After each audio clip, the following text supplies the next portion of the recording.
Looks very nice there. Now, you can hardly have failed to notice it, but this month marks the 50th anniversary of Doctor Who and his time machine. But while that's all sonic screwdrivers and high-tech, how about a time machine that's varnished oak, pine and mahogany? Well, Colin Briggs goes in search of the latest incarnation of a sprightly Edwardian, which is still capable of turning heads today.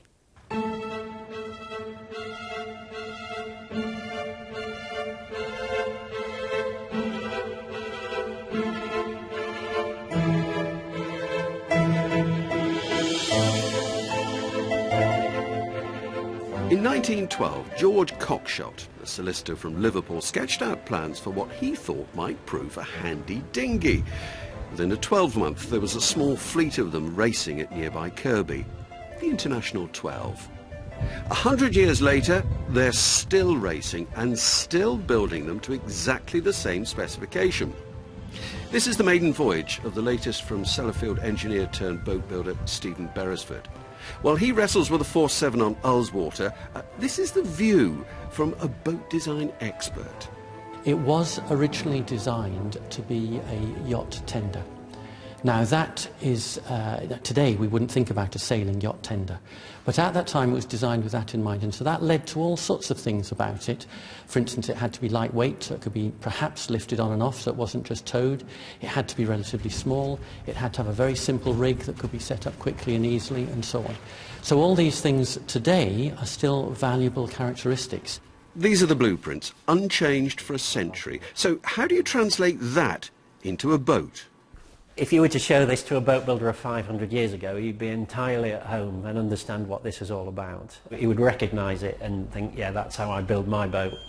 And this curve represents the keel of the boat, sweeping up to the stem.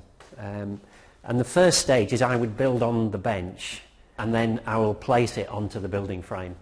And the backbone of the boat comprises a number of different components, which I have to make. First, at the bow of the boat, we've got the stem, and then ultimately to this width at the transom. The boats have to measure exactly. There's no more than a fingernail's leeway allowed between plan and reality. This particular boat is very tight, so the racing rules specify in some places in the hull a half an inch, plus or minus quarter of an inch. So for a clinker boat, that's quite demanding. But there is wriggle room to make a fast boat. I'm an engineer by background, but I've been building racing boats for 7 years now, and I've gleaned information from all sorts of unusual sorts of places that you wouldn't imagine the information came from about what makes a fast boat. And that's key for my customer. They want to buy a wooden boat because of the way it looks, but they really want to buy it because it will be fast. And they do last. Better than us, if we're honest.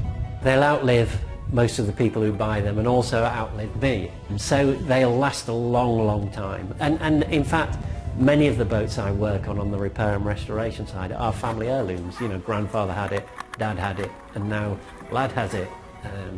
And that's really my business is based on that. Fair to say then, you're not the owner, you're the custodian. Exactly. Colin Briggs, BBC Look North, Ullswater.